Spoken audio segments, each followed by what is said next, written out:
Os produtores, treinadores e participantes não pretendem oferecer qualquer tipo de conselho profissional, seja médico, psicológico, terapêutico, religioso ou qualquer outro aos espectadores. Por favor, procure a ajuda de conselheiros profissionais apropriados, de acordo com a avaliação das específicas informações, opiniões, conselhos, avisos ou outros conteúdos.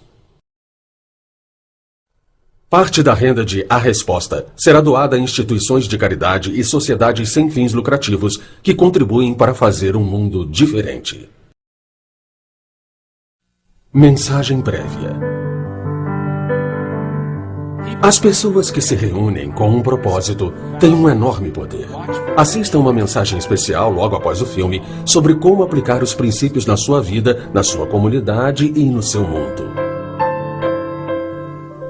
E agora, a resposta para absolutamente tudo.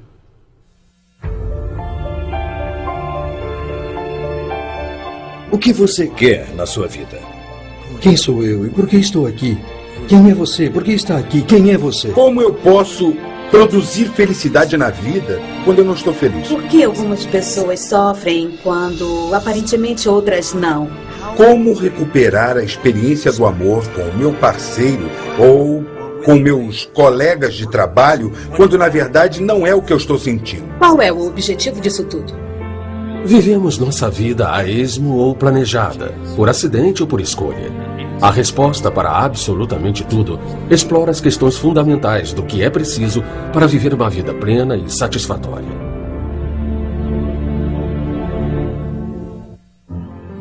Você deve estar assistindo e se perguntando, mas o que é isso, afinal? O que é que eles estão querendo fazer com este filme? Estão tentando fazer um filme melhor sobre o segredo? Estão tentando nos revelar o verdadeiro segredo? Bom, francamente, não estamos fazendo nada disso. Estamos fazendo um trabalho que fala por si próprio. O que estamos tentando fazer é usar o conhecimento obtido através da experiência e colocá-lo num contexto que permita você alcançar uma verdadeira realização. Estamos criando distintas possibilidades para você, mas elas são bastante específicas. São muito rigorosas e exigem muita disciplina.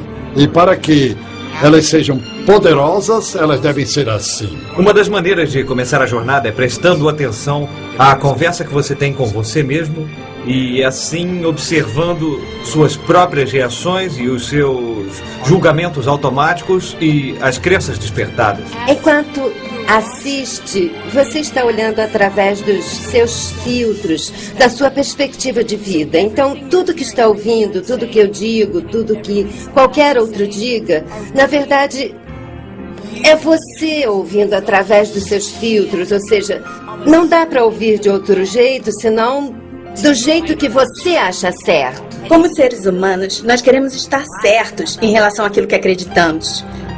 Se você pensar bastante, realmente acreditar, você vai conseguir juntar evidências disso. Você só vai perceber aquilo que está buscando e de todas as coisas que estão acontecendo, você vai... É como um radar.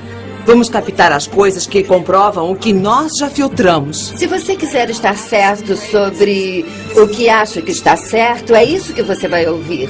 Mas se você quiser achar o que há de errado, então vai encontrar tudo o que há de errado.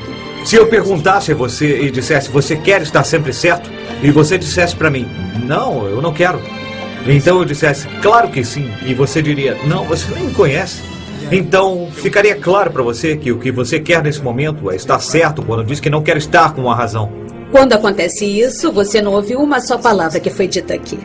Você está trazendo a sua própria interpretação pronta para o que está sendo dito. Ora, esse é o primeiro passo para a transformação e a consciência. Nada na sua vida acontece fora de você.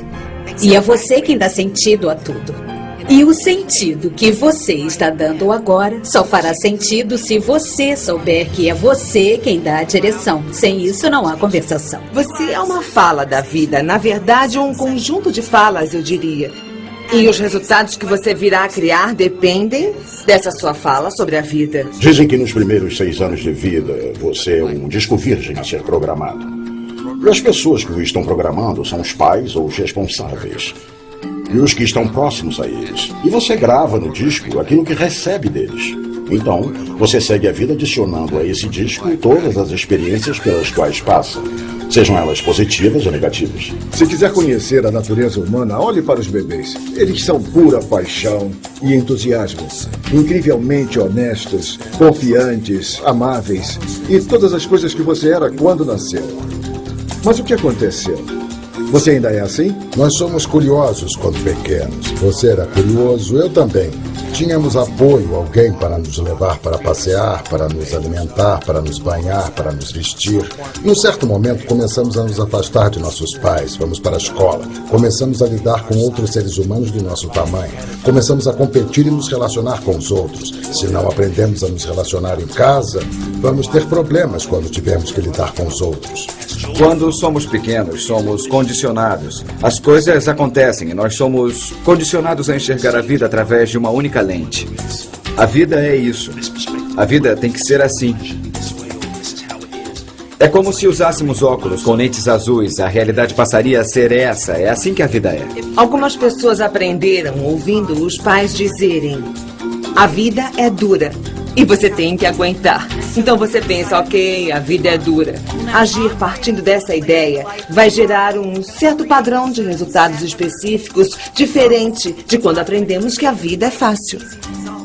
Você talvez perceba que tem vários padrões na vida. Padrões de trabalho, padrões de dinheiro, padrões de relacionamento e também de saúde.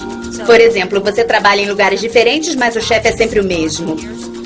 Eu dizia que tive o mesmo chefe por 10 anos, apesar de ter trabalhado nos 10 trabalhos diferentes. E olha que eu já até trabalhei para uma mulher, porque era a mesma coisa, era eu que criava a mesma pessoa na minha vida. A minha crença na época era de que precisava de alguém para me dizer o que devia fazer, alguém forte e controlador que me dissesse o que fazer. Eu não percebia que tinha criado essa história sobre quem eu era e sobre as pessoas da minha vida. Então ficava recriando a mesma situação sempre. É provável que você queira um aumento. Talvez seja o seu objetivo. Mas acontece que a sua fala é: meu chefe é muito difícil, ele não gosta nem um pouco de mim, eu não fui muito bem há uns 3 meses. Eu sei que às vezes ainda me olha feio, eu tenho medo dele. E pode ser que ele não me dê o aumento. Nós temos essa voz interna. Uma fala interna que não para. E ela é o nosso treinador interno, que nos ajuda a conseguir aquilo que nós queremos. Faça uma reflexão. Bom, em que áreas da minha vida eu tenho padrões? E, em vez de culpar o chefe, ou culpar o relacionamento, ou culpar a dieta, o que é realmente consistente nesses padrões? Nós atraímos para nós aquilo que queremos. É a velha lei da atração. Nós atraímos as pessoas que podem representar aquele modelo que serão como um espelho para qualquer situação na nossa vida. Se você pudesse ter apenas o futuro, você só teria oportunidades. Não há oportunidades no passado. O que ocorre é que o passado penetra no futuro. E aí, quando olha para o futuro, você vê o passado e o futuro misturados. Você olha para trás para ver aonde vai. Então você não tem futuro. Você tem um passado disfarçado com chapéus e roupas novas que você chama de futuro, mas é passado. Não tem importância o que aconteceu no passado. O passado acabou. O passado já era. Você não pode mudar o passado. Não tem como melhorar o passado. Se olhar um pouco mais fundo em sua vida, você verá que o que aconteceu há 5 minutos não tem nada a ver com o que acontece agora. Você vai ver que está fazendo escolhas na sua vida como se o passado não tivesse nada a ver com o presente. Todos nós já passamos pela situação de ir a uma festa de mau humor. Então pensamos, tudo bem, não vou estragar a festa. E é quando fazemos uma escolha diferente. Nós todos já vivemos situações em que, apesar de chateados, temos que ir a uma reunião e deixamos de lado o que sentimos. E as pessoas vivenciam isso. Então a questão é, você vai fazer isso? Vai fazer valer os mesmos princípios? Não existe nada além do agora. E as pessoas dizem, bom, vou fazer isso depois. Depois quando? Quando é depois? Você está falando neste momento, certo? Então não é verdade. As pessoas querem chegar a algum lugar além do arco-íris. Eu vou. Enquanto isso, o total faz pipi na sua perna. Então não existe futuro. Você, na verdade, nunca está aqui, porque aqui parece ser a coisa menos importante. E, na verdade, é um único momento. Nós só vivemos o momento atual. Só existe o momento atual. É o agora, é só isso que vai ter. O único momento em que será capaz de fazer qualquer coisa, ou mudar qualquer coisa, ou influenciar, é neste momento de agora. E quando pensa nisso, diz, posso não estar sentado aqui agora. Você não pode não estar sentado aqui agora, você não pode mudar isso. Eu posso mudar o meu corpo? Não, não posso mudar agora. Então, o que é que eu posso mudar? E a única coisa que você realmente pode mudar neste exato momento é quem você está sendo. Transformação não significa mudar qualquer outra coisa. Transformação é, na verdade, mudar a si mesmo. É conseguir se reposicionar na sua perspectiva atual de vida. E fazer isso é transformador. A qualidade de sua vida altera significativamente. A história de Nora. Eu cresci no Brooklyn, Nova York. E eu cresci nos anos 60. E nesse tempo, o local onde eu nasci e cresci tinha muita pobreza, muitos guetos. E a população ali era sobretudo hispânica. Eu sou porto-riquenha, então eu cresci num bairro todo porto-riquenho. E a criminalidade era muito alta. Tinha gangues nas ruas. Então, quando eu tinha uns 5 ou 6 anos, já havia presenciado muitas brigas de gangues e tiroteios, pessoas morrendo nas ruas por causa de facadas. É muita violência. E eu e minha família vivíamos no que chamávamos de Fredo. Fredo vem a ser o seguro-desemprego, que era muito bom de se ter. E ouvi várias vezes em que o cheque não chegava, então nós dizíamos, o Fredo não chegou, então tínhamos que nos virar para poder sobreviver. E era muito, muito difícil. Eu lembro de estar indo para a escola muitas vezes e ter que passar por cima de usuários de heroína, desmaiados na calçada, muitas vezes com a agulha ainda espetada no braço. Tinha muita prostituição lá no bairro e eram muitas, muitas coisas que hoje eu sei bem que não devem fazer parte da vida de uma criança, mas eram parte da minha vida. E foi uma coisa que eu observei, vivenciei, vivi e vi todos os dias. Era muito doloroso ver muitos homens e mulheres de origem latina fazendo parte dessa destrutiva e horrível força. Eu me lembro que muitas vezes a minha mãe me disse, Nora, é aqui que você está agora, mas eu quero que você se lembre que não é aqui que você tem que ficar. Eu me lembro muito especialmente de uma professora que eu tinha e eu estava na 4ª série. E eu me lembro bem dela dizendo que tinha um bilhete no meu livro que dizia, Nora, você é uma grande esperança e o mundo será diferente porque você faz parte dele. Por favor, prometa isso para mim. E eu sei que isso me provocou um impacto espiritual na 4ª série, porque alguém podia enxergar alguma coisa que eu não conseguia. E foi aí que eu tomei uma profunda decisão espiritual que mudou absolutamente tudo para mim. O meu futuro não seria igual ao que eu via à minha volta, naquele bairro, naquele ambiente. E eu virei assistente social escolar. E eu trabalhei em escola por muitos anos. Eu acho que uma das razões para eu ter escolhido essa profissão foi ter visto as coisas que eu vi quando eu era criança. Então, eu queria que fosse diferente com as outras crianças. Então, comecei a trabalhar com adolescentes numa escala bem maior, fazendo treinamentos em que crianças e adolescentes vivenciam posições de liderança e então examinam profundamente como estão conduzindo as suas vidas nesse momento.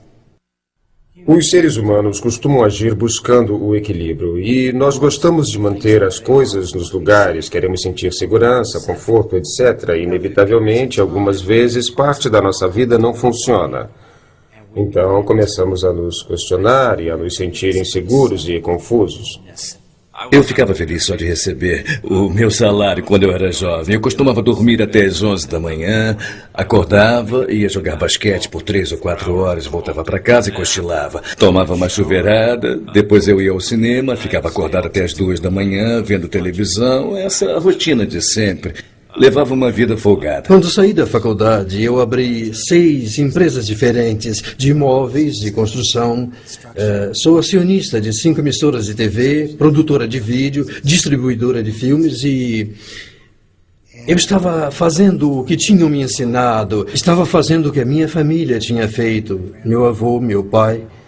Eu fiz muito bem, segundo os padrões esperados, mas segundo o meu padrão, eu era muito infeliz, eu estava morrendo. O que aconteceu comigo é que eu percebi que alguma coisa dentro de mim começava a crescer, começava a querer existir, a florescer. Intimamente, de alguma forma, eu sabia que eu não era o que eu fazia, sabia que não era aquele que eu aparentava ser. Mas quando eu não era totalmente sincero comigo e perdi o contato comigo mesmo, não me sentia bem com isso, fui me sentindo pior e pior e uma parte de mim percebia isso. Um sentimento de que está faltando alguma coisa, de que há algo de errado com você, com sua família, com seu emprego, algo errado até na condição humana, de certo modo. Acho que a maioria de nós, quando se aquieta de verdade e observa, percebe e sente essas coisas e diz, está faltando alguma coisa. O que é essa coisa que está faltando? Se estamos falando de uma coisa que é importante, estamos falando isso de propósito, porque é muito mais do que uma boa ideia. Não é uma coisa que você queira ver acontecer, tem que haver uma força. E é bem mais irresistível que isso, é uma coisa que faz a gente pensar, puxa, isso é importante, isso define quem sou eu. E é tão importante que eu vou ter que reinventar quem eu sou para que de fato aconteça. Você só se sente pleno se estiver ciente de quem você é. Para se sentir realmente pleno, você tem que se sentir totalmente presente. Sentir plenitude e satisfação sendo você mesmo. Se você está esperando que o motivo venha de fora, por uma mensagem, por alguma coisa que você vai receber, você pode esperar por muito tempo. Considere a possibilidade de você participar profundamente no processo de criação, com consciência e alerta como ser humano. Procure criar o seu motivo e deixe que ele mesmo inspire você. A história de Steve. Eu tinha sorte, 2 filhos ótimos e gostava da minha vida. Gostava da casa, do meu emprego, gostava da igreja, tudo era ótimo. Não era nenhum presidente nem nada, mas era um gerente. Eu tinha uma vida ótima, a minha mulher engravidou novamente e descobrimos que o bebê tinha síndrome de Patal. É super grave e fatal também. Ele viveu por 8 dias. Mas perder um filho virou nossa vida de cabeça para baixo. Nessa época, dávamos apoio a algumas pessoas que trabalhavam no Quênia e eles retribuíram. Por que não vem para cá por um ano? Minha mulher sempre quis trabalhar na África. Eu nunca quis. Mas, quando o bebê morreu, eu senti que deveria fazer alguma coisa para realizar os sonhos dela. Gostaria de dizer que foi um ato nobre, mas, na verdade, foi uma espécie de fuga. As pessoas comentavam e eu só queria estar num lugar onde ninguém soubesse, onde ninguém comentasse. Perder um filho, experimentar a perda de um filho, faz o mundo ficar diferente. Tudo se torna diferente. Essa é a verdade. As coisas que me importavam antes, sei lá, procurávamos uma coisa melhor e, bem, não faz a menor diferença agora. Eu não sabia direito onde estava me metendo. Tudo era tão diferente do que eu havia imaginado. Eu fiquei em estado de choque, talvez por um mês. Nós fomos a uma escola e todas as crianças estavam deitadas no chão e o chão era de terra. Eles não costumavam deixar as crianças fazerem isso. Então perguntei à professora o que estava vendo. E ela respondeu, hoje é quinta e eles não comem desde segunda. Quando eles se sentam eretos, desmaiam. Desde então, tudo mudou para mim. Eu soube que jamais voltaria a viver a minha antiga vida. Nós fizemos uma pesquisa e vimos que o Quênia não poderia sair da pobreza sem vencer a desnutrição. O cérebro não desenvolve direito sem a alimentação necessária.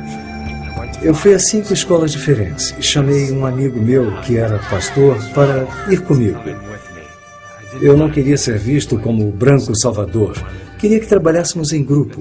A negociação que fizemos com os diretores das escolas foi: providenciamos a comida se vocês cozinharem para as crianças sem cobrar nada. Vocês podem fazer isso? Providenciaremos a comida. Então levamos 10 sacas de milho, 3 sacas de feijão e óleo. A taxa de evasão escolar chegou a 50%. E ninguém saiu da escola naquele ano. Um dia eu estava na escola e o diretor falou: nós temos um grave problema. Só temos um livro para cada grupo de 14 crianças. Ele me disse que seu objetivo era conseguir um livro para cada 4 crianças. Que não é nada para uma escola. Eu não sou um homem bom, não sou um homem santo. Eu tenho uma relação com o meu volante. Quando estou zangado, eu bato nele. E me vi batendo nele quando surgiu a ideia de criar um centro de informática. Eu procurei um amigo meu que é empreiteiro e disse a ele o que eu queria fazer. No fim de semana seguinte, ele já tinha as plantas.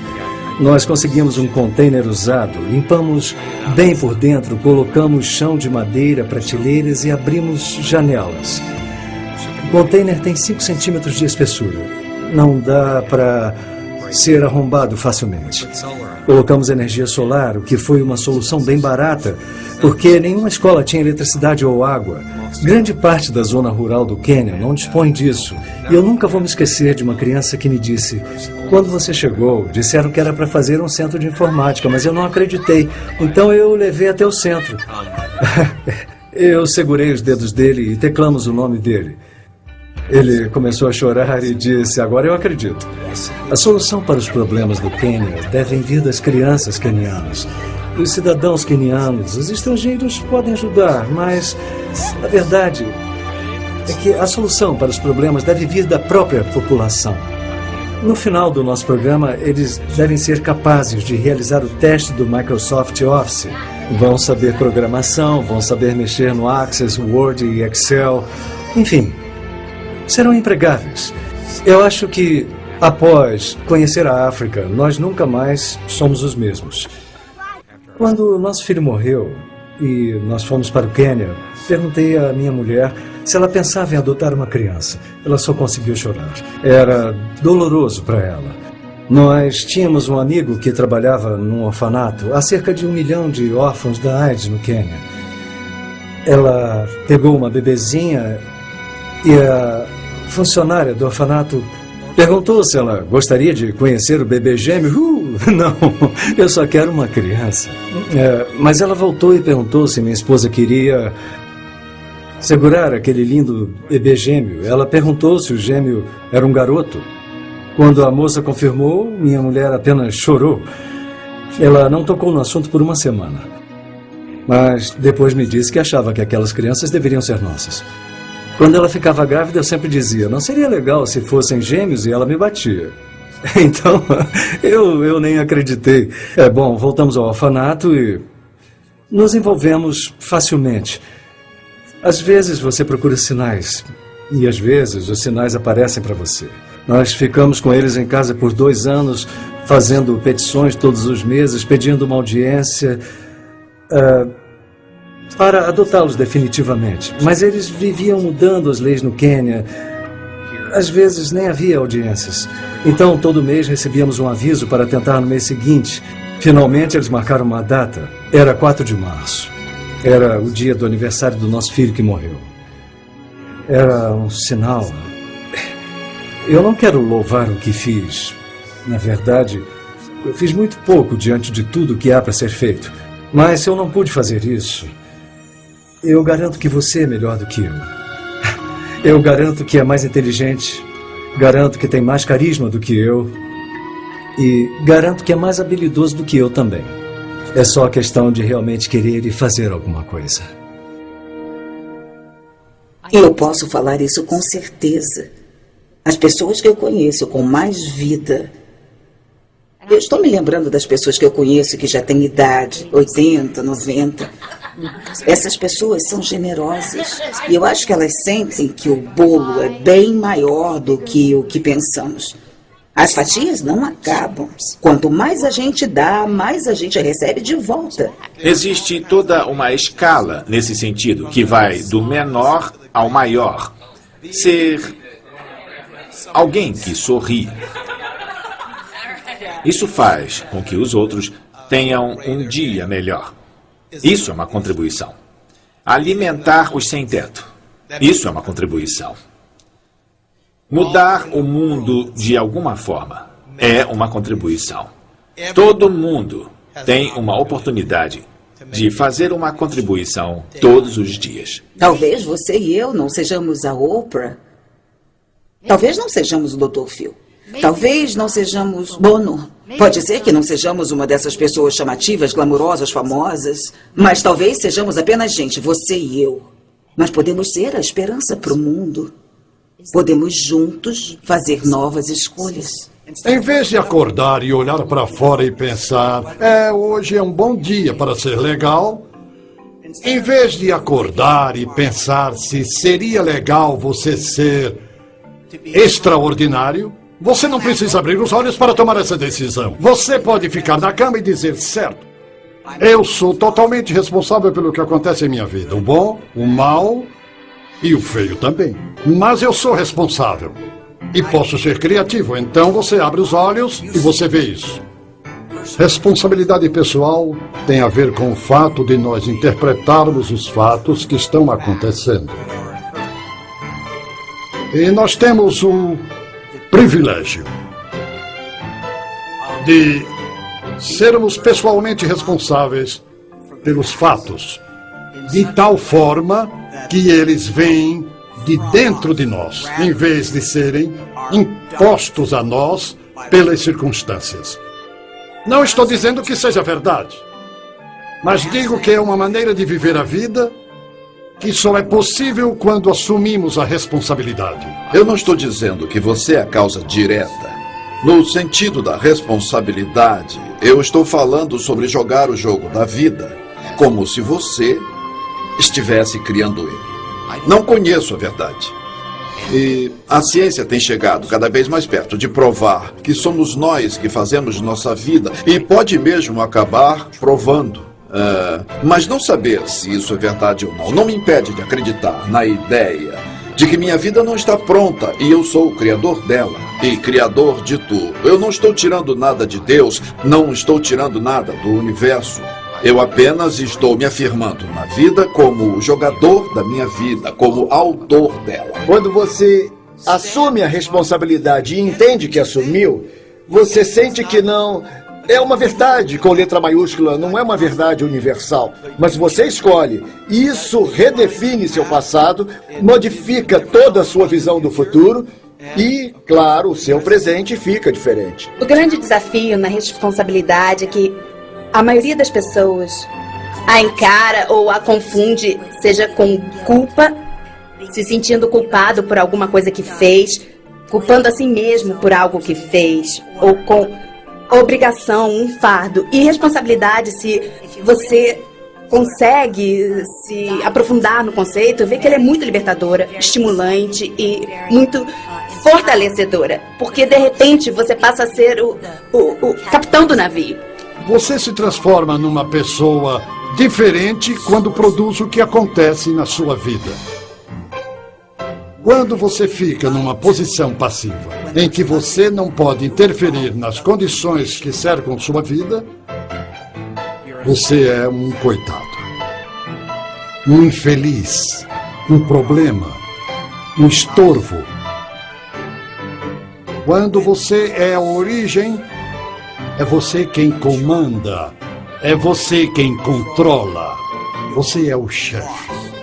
Você é o patrão da sua vida. E é fácil ser o responsável pessoal quando as coisas andam do seu jeito. Eu criei isso. Eu comprei essas ações na hora certa. E me sinto feliz comigo mesmo. Epa, eu acho que comprei essas ações na hora errada. E elas caíram. É um pouco mais difícil de se responsabilizar. Mas o jogo é o mesmo. Você tem que assumir o bom e o ruim. Não existe meio termo. Não pode ser responsável pelo que funciona e ter outra pessoa responsável pelo que não funciona. Você é 100% responsável. 100%. Transformação. A palavra transformacional pode parecer um pouco misteriosa. Que tal trabalho de mudança de perspectiva? Bom, se todo mundo simplesmente mudasse de perspectiva e entendesse que não precisa ser do jeito que é, pode ser o Nirvana. Porque decidimos. Transformação não significa necessariamente uma mudança em alguma coisa que você possa ver. O meu corpo não muda, continuo tendo as mesmas emoções, eu posso até manter os mesmos pensamentos, mas para mim transformação é um tipo de conscientização de que eu sou parte de tudo e não que eu estou separado e isolado. A transformação ocorre no momento que você percebe que é o autor. Não digo que ser autor é ser responsável ou culpado. Não há culpa no modelo transformacional. O que há é aceitação, amor e também uma compaixão pela condição humana. A compreensão de que, ao jogar o jogo, vamos chamar isso de jogo, ao jogar o jogo da vida há algumas leis. E entender essas leis é o que faz você ser livre. Até onde sei, não dá para sair vivo deste jogo. Se você puder, me inclui nessa, mas vamos supor que não seja possível sair vivo deste jogo. Então, qual é a alternativa? No meu ponto de vista, é mudar de tem alguma coisa errada para tudo está perfeito desse jeito. Mas isso exige uma mudança de pensamento, uma mudança nas minhas crenças. É um modo de interpretar a mim mesmo, o mundo, o meu humor, o sentimento que tenho de uma maneira diferente da que costumo fazer. Uma outra maneira de definir transformação é eu tenho minhas crenças ou elas me têm, eu tenho minhas emoções ou elas me têm. Muitos de vocês tomam decisões e pensam que estão fazendo uma escolha, mas na verdade são suas emoções, são suas reações e as escolhas não são suas. Fomos levados a acreditar que somos nossas circunstâncias e condições. E a jornada da alma humana está percebendo que não é nada disso. Então, qualquer sofrimento, como depressão, não poder pagar as contas, tudo isso, na verdade, revelam a sua consciência para você.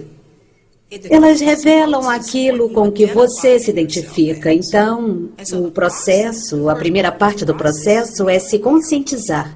Se conscientizar que você não é isso.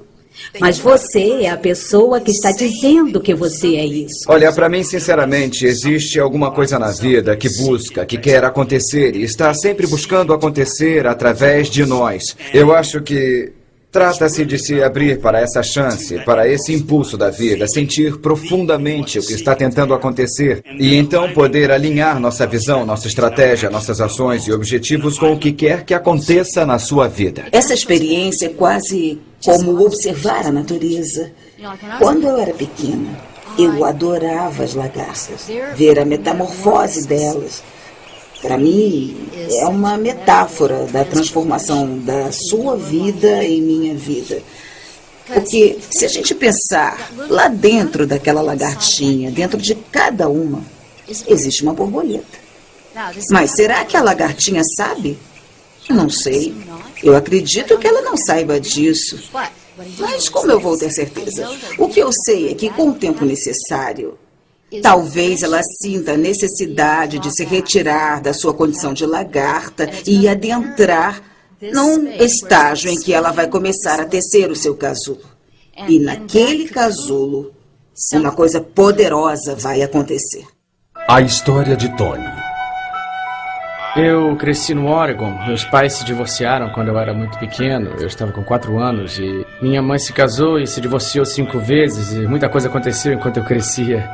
Nós não nos falávamos com frequência, tínhamos regras em casa e uma delas era eu não ser visto. Eu não podia ficar em casa quando eles estivessem lá. Havia muito estresse na casa e, de forma alguma, eu era perfeito. Eu sei que eu aprontava às vezes, mas o ambiente em casa não era dos melhores. E eu sabia desde pequeno que ela não me queria.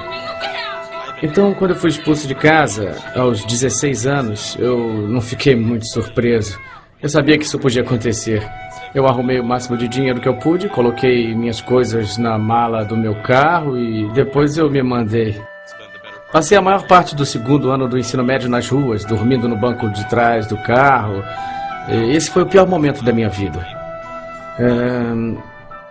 A experiência de viver sem ter uma casa foi muito, muito difícil. Por razões que eu não podia imaginar. Eu mantive segredo sobre o que tinha acontecido em casa para todas as pessoas que estavam à minha volta.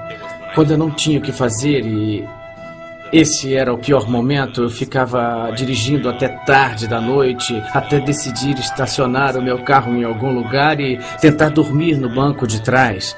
Tentar dormir no carro era dificílimo, porque era quando eu me sentia mais deprimido, quando eu me sentia totalmente desesperançoso e eu sentia como se não tivesse uma saída. E depois de um ano nesse processo de construir negatividade em cima de negatividade, em cima de negatividade, de muita frustração, eu percebi que eu não podia continuar daquela maneira. Eu cheguei a um ponto em que não havia mais espaço para continuar naquela direção sem me despedaçar. Foi aí que eu tomei uma decisão muito consciente. Eu não vou me permitir continuar pensando dessa forma, porque eu não posso. Foi aí que eu passei a objetivar o sucesso na vida. Isso passou a ser o meu propósito de vida. E no dia em que eu decidi fazer isso, o que mais me ajudou foi ter compartilhado com outras pessoas. Eu contava para elas quais eram as minhas metas. Falava o tempo todo, eu falava com todo mundo, todos os meus amigos, todos os meus professores, as pessoas com quem eu trabalhava, todo mundo sabia onde eu queria chegar. Eu criei uma imagem clara de onde eu queria chegar na minha vida e era tão longe de onde estava que me obrigava a me mexer e correr atrás. Aos 19 anos, eu acabei montando um negócio que me rendia um ganho mensal de 6 dígitos e tinha pouco a ver com conhecimento ou com experiência. Naquele momento, eu não tinha nada disso. Na verdade, o que eu realmente tinha era 100% de disciplina, confiança e dedicação. Minha dedicação era total. Eu não conheci meu pai na infância e, embora muita gente me dissesse para procurá-lo, isso nunca foi uma prioridade para mim. Eu acabei quase que por acidente encontrando ele quando eu tinha 18 anos. Eu encontrei não apenas o meu pai, mas uma enorme família que não sabia que existia e que vinha me procurando, e procurando minha irmã caçula por quase 15 anos. Eles me receberam de braços abertos e foi uma mudança radical na minha vida. Eu também encontrei minha tia, de quem eu acabei me aproximando muito. Ela é como uma mãe para mim. Agora eu sei o que é ter uma mãe graças à minha tia, a irmã do meu pai. Eu descobri uma irmã mais velha que eu não sabia que existia. Ela tem uma filha e eu tenho uma sobrinha. Agora eu virei o tio Tony. É algo que teve um grande impacto na minha vida. Acho que você pode encontrar um propósito na sua vida através dos eventos e desafios que surgem na sua frente. Acho que, se olhar bem, vai encontrar. Ele está ali. Você pode passar a vida condenando seus pais, condenando pelo que eles fizeram. Mas há uma grande chance de que eles tenham feito o melhor que podiam, levando em conta o conhecimento, a consciência e as circunstâncias que eles tinham na época. Quando alguma coisa acontecer, procure o ouro. Procure o valor e determine. É então que ele é positivo. A história de Diego. Eu sou arquiteto, nasci na Argentina e vim para os Estados Unidos como estudante num programa de intercâmbio. Quando estava com 17 anos, então veio a oportunidade de trabalhar aqui e ganhar alguma experiência na minha área. E uma coisa levou a outra. E nessa época eu vivia trocando de emprego e comecei no escritório novo, trabalhei durante uma semana e... de repente eu comecei a sentir dores de cabeça, náuseas e enjoos terríveis que não passavam. Então eu chamei um amigo meu e pedi que me levasse ao hospital. E eu sabia que alguma coisa estava errada. Então eu expliquei para o médico os sintomas e ele me disse: isso me parece meio estranho. Ele me mandou fazer uma tomografia imediatamente e voltou dizendo que eu não iria a lugar algum. Quando eu perguntei por quê, ele disse que acharam algo no meu cérebro do tamanho de uma bola de golfe e que eles não sabiam exatamente do que se tratava e a única maneira para descobrir seria abrir a minha cabeça. Abrir a minha cabeça e fazer uma cirurgia. Obviamente eu fiquei assustado e senti muito medo naquele momento. Mas eu não tinha entendido bem o que estava acontecendo e ele disse que teria que me fazer algumas perguntas.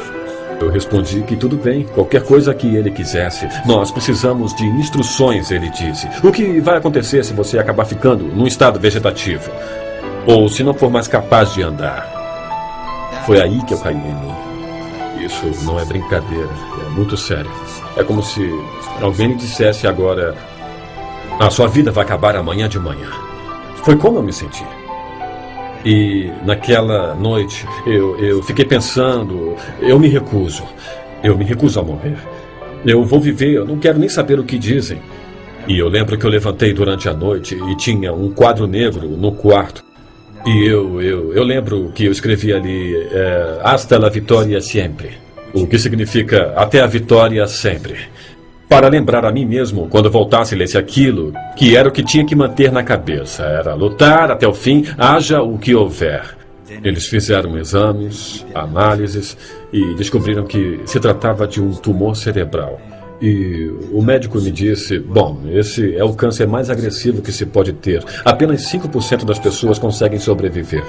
E eu não posso lhe dar mais do que 5 anos de vida. Nada além disso. Então, um monte de coisas passou na minha cabeça. O que eu vou fazer? Eu volto para casa? Eu fico aqui? Qual é o propósito de tudo isso? O que está acontecendo? E ele me deu uma lista de médicos para eu procurar. E eu fui ver todos os médicos e todos eles me davam 1 ano de vida e um médico me deu apenas 10 meses. E até que eu fui ver um especialista e que disse: quer saber? Vai sobreviver. É mesmo? Mas como eu posso? Então ele começou a enumerar todos os aspectos. E eu disse: eu quero você como médico. Você está no meu assento do motorista. E então eu comecei a tratar com ele. E então o câncer voltou. E ele disse que dessa vez era necessário removê-lo. E então, mais uma vez, eu me senti num momento crucial, porque não é sempre que podemos ser operados. Imagine que estão abrindo a sua cabeça e há um tempo limite para isso. Foi o que fizemos e tudo saiu muito bem. E eu fiquei muito exausto contando e recontando a história. Então, eu tive a ideia de criar um blog. E é impressionante a quantidade de pessoas que nunca tinha visto de diferentes partes do mundo. E essas pessoas começaram a me escrever e elas queriam saber mais sobre o que estava passando. E tinha muita gente espiritualizada. E também tinha coisas do tipo: eu pedi umas freiras no Chile que rezassem por você. E eu não sei quem na Venezuela está fazendo não sei o que para você. E eu acho que o meu nome está até num local sagrado lá em Israel. E todas essas pessoas realmente se importam. E isso também me levou a desenvolver a amizade com as pessoas que me ajudaram espiritualmente. E tudo sem qualquer interesse. Eles me ajudaram a aprender como curar a mim mesmo. Como meditar. Também aprendi que há uma maneira de ajudar outras pessoas visualizando-as mentalmente. E vendo elas com saúde. Bom, eu não sei se todas essas coisas funcionam ou não funcionam, mas funcionaram muito bem comigo. É um sentimento de nós todos estarmos conectados de alguma maneira. Quando o médico lhe diz que você tem uma doença grave ou uma doença terminal, acredito que você tem escolhas.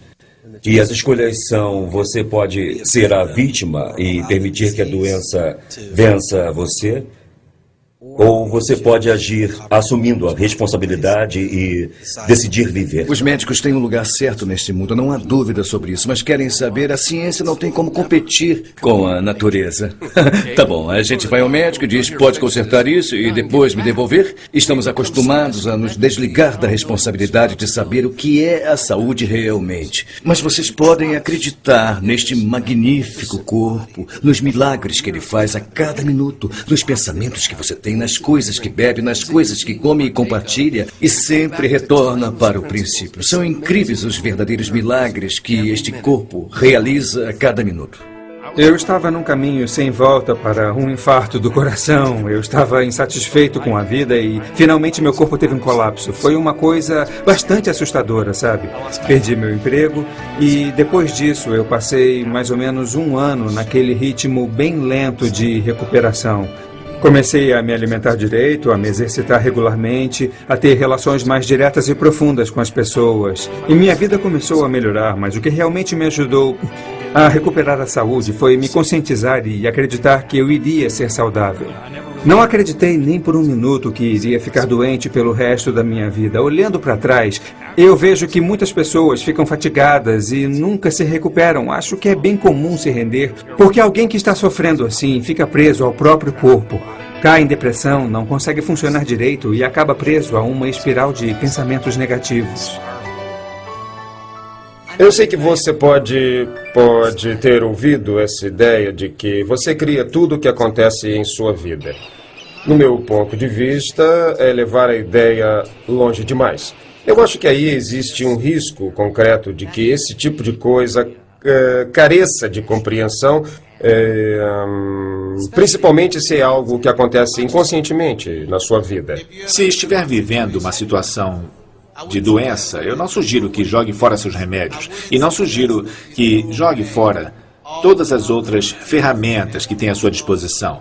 Porque talvez seja possível que você não tenha atingido o grau de controle para curar a si mesmo por conta própria. Se eu assumir a responsabilidade agora, não no passado, será que todos os meus atos e pensamentos terão um impacto real na minha doença? Ou seja, qual o significado da doença na minha vida? Isso pode ser realmente valioso, porque assim você pode ver se seus pensamentos e experiências realmente contribuem para a sua doença.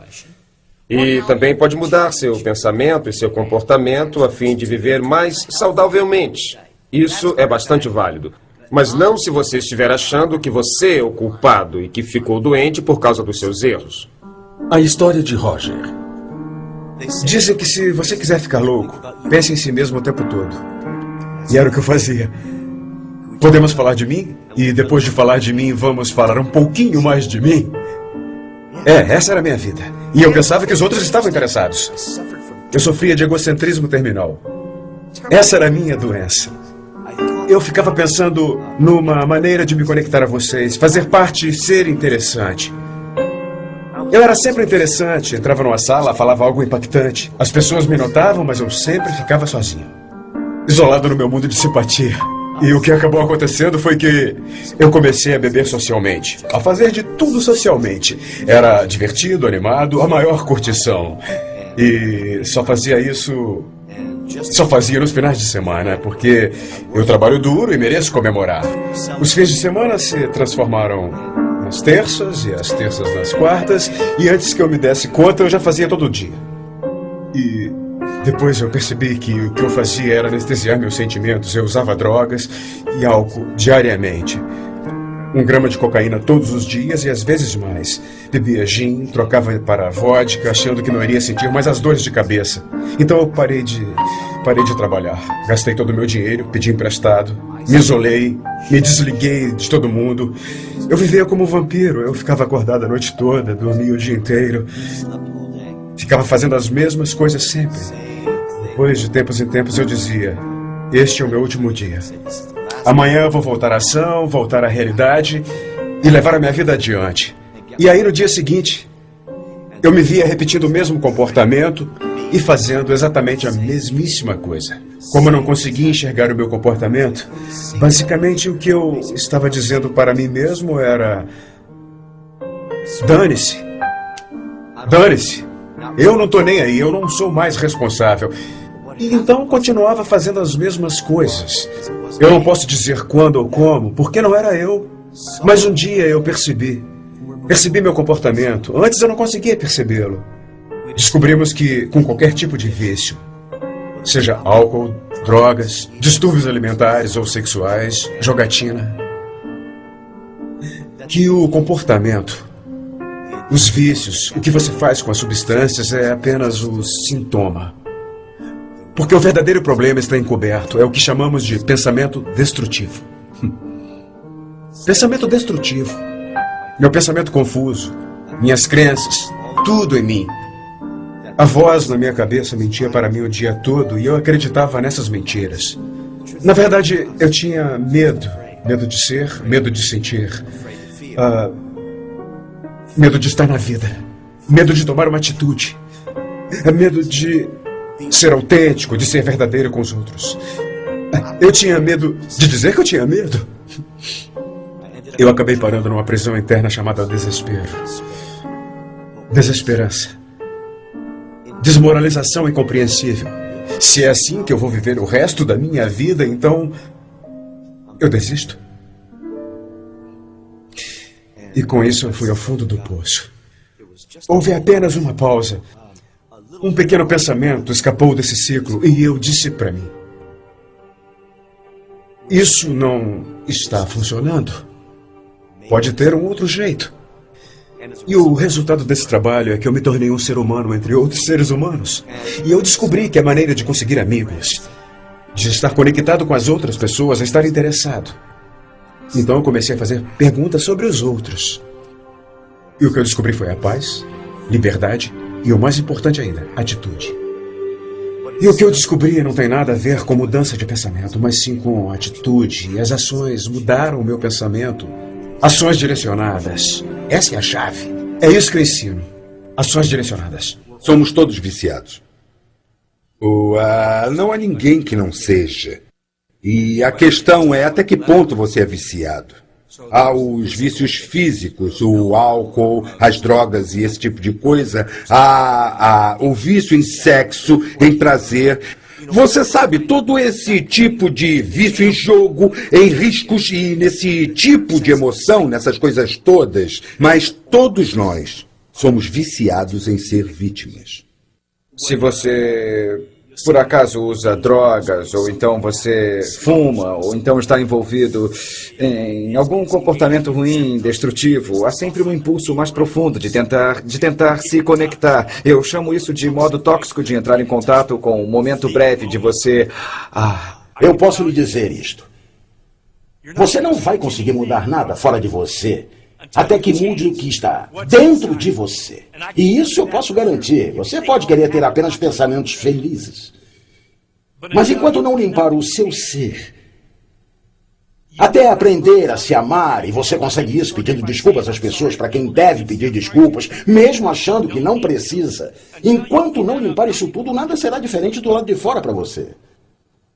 Você tem que ser diferente para conseguir isso. Tudo começa por você. Uma das coisas que precisa acontecer é que, quando você vê uma maneira de ser que não funciona, precisa abrir mão dela logo.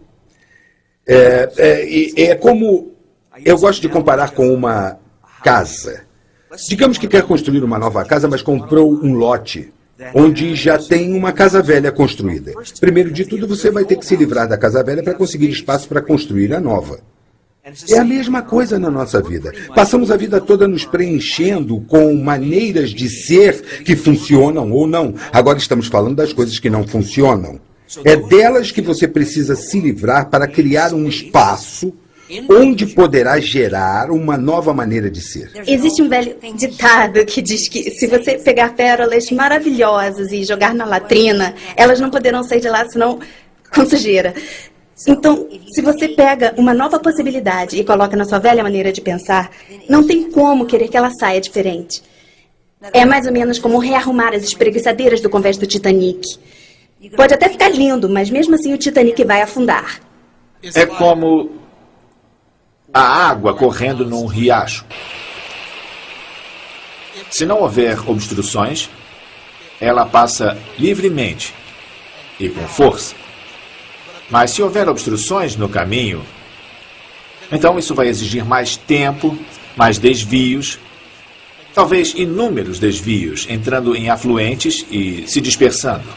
Acho que foi interessante ver lá dentro das pessoas que sofrem de dependência um grande anseio de ser muito mais, de contribuir de uma maneira bonita, mas elas ainda não encontraram um mecanismo, não encontraram um veículo e, infelizmente, elas percebem que não têm nenhum apoio.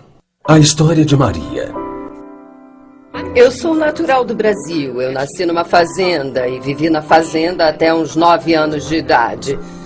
E foi quando a minha família se mudou para a cidade. Então eu venho de uma família, eu diria, não muito rica. Nós éramos bem pobres naquela época. Quando eu vim para os Estados Unidos, eu vim com a intenção de aprender inglês, porque, apesar de eu trabalhar para uma companhia internacional, eu não falava inglês. Nos primeiros anos foi difícil conseguir o trabalho, porque o meu inglês era só o básico mesmo. Eu frequentava a escola, mas ainda estava aprendendo. É engraçado, não engraçado, mas interessante que, olhando para trás, o meu primeiro trabalho foi conseguido com compromisso e persistência. Eu me lembro de achar no jornal um anúncio de emprego como contadora. Eu liguei para lá, mas a entrevistadora disse que eu estava acima das qualificações necessárias e ela temia que eu abandonasse o cargo. Eu era boa demais, meus padrões de trabalho eram melhores, eu trabalhava com administração quando vim do Brasil. Mas sabia que aquele emprego era muito importante para mim, porque era meu primeiro trabalho ali, eu queria muito. Então eu liguei para a mulher durante um mês e fiquei ligando, e ela repetia o que já tinha me dito. Foi quando eu aleguei que ela mantinha um anúncio no jornal, então não tinha contratado ninguém. Se naquele tempo eu tivesse desistido e pensado que aquele emprego não era para mim, eu nunca teria tido a oportunidade de me tornar uma cidadã americana. Aquele emprego me deu primeiro a oportunidade do Green Card e depois de pedir a minha cidadania. Isso é uma coisa que a gente simplesmente faz, custe o que custar. É isso que eu chamo de empenho. Eu comecei na empresa como contadora e fiquei lá por 3 anos. Mais tarde eu tive a oportunidade de progredir e me tornei inspetora e depois diretora financeira nessa outra empresa. E como diretora financeira nessa outra empresa, me deram a oportunidade de ser sócia, que em um ano se transformou de uma empresa de $1 milhão para uma empresa de $40 milhões. Eu estava realizando o sonho que eu sempre tive.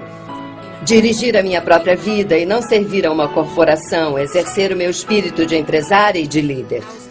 Eu estava projetando a minha vida. Tudo que eu sempre quis estava acontecendo.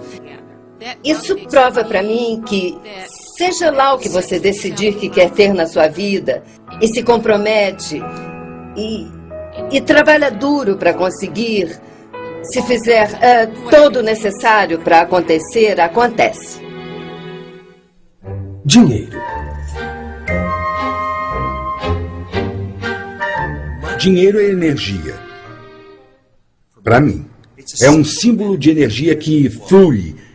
E se eu conseguir manter fluindo, movendo, é incrível como eu continuo achando que eu tenho o suficiente. Eu me hospedo em suítes nos hotéis, viajo em primeira classe nos voos. Eu não me imponho limites, meu negócio envolve viajar, então quero viajar bem. E gasto bastante dinheiro nisso. Não é meu dinheiro, é o dinheiro do cliente, mas há dinheiro para que eu possa fazer isso. Em vez de economizar e poupar e ficar guardando e me preocupar em não ter o suficiente, existe em abundância. Isso não quer dizer que eu seja responsável perdulário. Significa se abrir para a abundância. E se eu achar que não posso comprar alguma coisa, isso é uma limitação. São limites no que eu posso ter e no que eu posso oferecer. Então eu quero mudar isso. Uma vez me disseram há algum tempo que se eu acreditasse que merecia $300 mil por ano, alguém iria me pagar isso. Foi quando eu comecei a me levar a sério. E quanto mais eu acreditava em mim e no meu valor, minha renda foi crescendo proporcionalmente.